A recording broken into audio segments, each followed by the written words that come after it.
Hello students, today we'll discuss one of the organ of UNO, Security Council.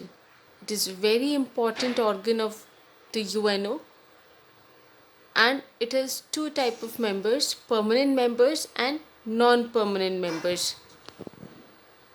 And the permanent members were selected just after the Second World War because they constituted the victors in the war. They are provided the privileges of permanency and veto power. सो जो permanent members थे वो बहुत effective countries थी world की and उनको कुछ special privileges दिए गए एंड वर्ल्ड अफेयर्स में उनकी जो डिसीजन मेकिंग है वो भी काफ़ी ज़्यादा प्रोमिनेंट है which is compulsory for everyone to accept. So वो जो पावर है it is also known as the veto power. Now there are non-permanent members also, but their tenure is only for 2 years. They can work only for 2 years, and after that fresh election take place and new members get selected. So ये every 2 year ये procedure चलता रहता है. And non-permanent members are elected in a manner so that they represent all the continents of the world. वो इस तरह से बनते हैं ताकि अलग अलग कॉन्टिनेंट को रिप्रेजेंट कर सके. लाइक ये रेशियो फिक्स होता है एशिया, अफ्रीका, लैटिन अमेरिका, ताकि सभी को रिप्रेजेंटेशन मिल सके. Now class in the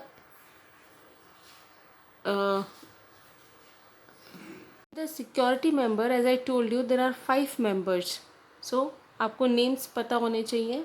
France, USA, UK, China and Russia.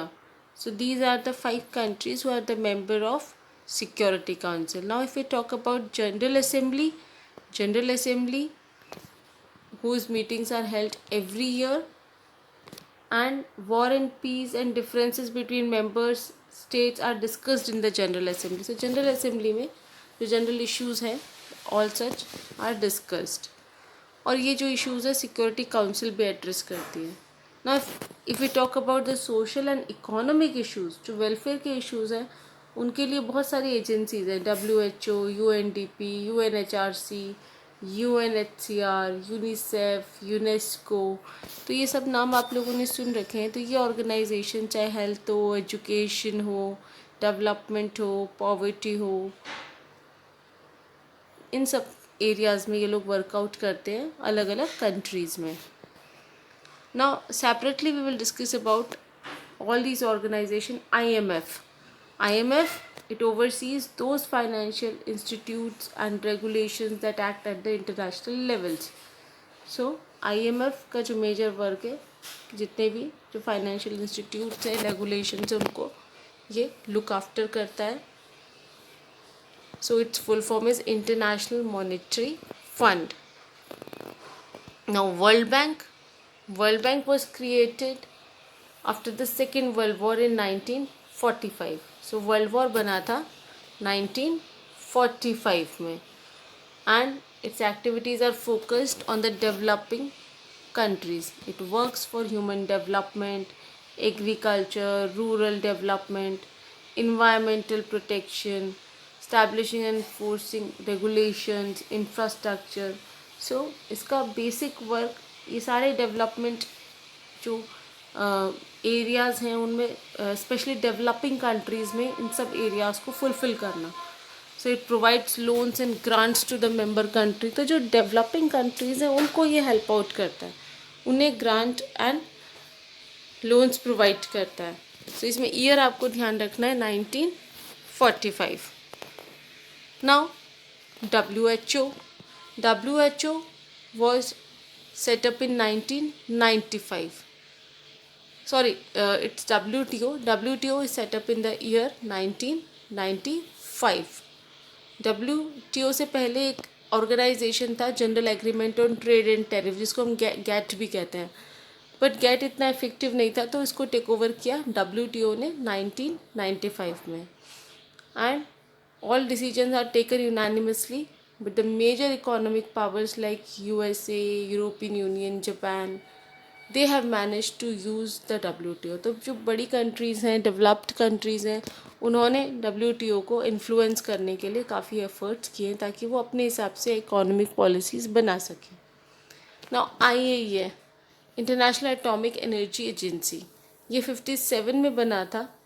And इसका जो मेजर पर्पस था वो था कि ताकि न्यूक्लियर एनर्जी का पीसफुल वे में यूज़ हो सके और वॉर पर्पस के लिए न्यूक्लियर एनर्जी का यूज़ नहीं हो. So it came into being to implement the US president Dwight Eisenhower's atoms for peace proposal. तो ये USA के जो प्रेसिडेंट है आइजनहावर, उनका प्रपोजल था कि न्यूक्लियर एनर्जी को पीसफुल वे में यूज़ करना चाहिए for development, not for war. तो इसी आइडिया पे बेस्ड था, इसीलिए IAEA बना था. Amnesty international, it's an NGO. तो ये UNO का ऑर्गेनाइजेशन नहीं है, लेकिन ह्यूमन राइट्स के लिए इसका मेन वर्क है to secure the human rights. उसके लिए बहुत ज़्यादा वर्कआउट कर रहा है. So this NGO specially in protecting the human rights. तो ये भी एक बहुत इंपॉर्टेंट इंटरनेशनल ऑर्गेनाइजेशन है. देन ह्यूमन राइट्स वॉच, ये भी एमनेस्टी इंटरनेशनल की तरह ये भी NGO है.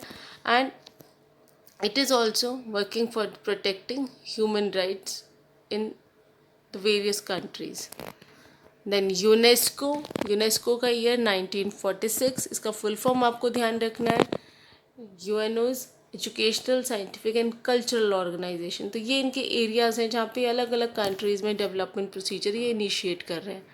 UNICEF, full form again United Nation International Children's Emergency Fund, और ये भी 46 में हुआ.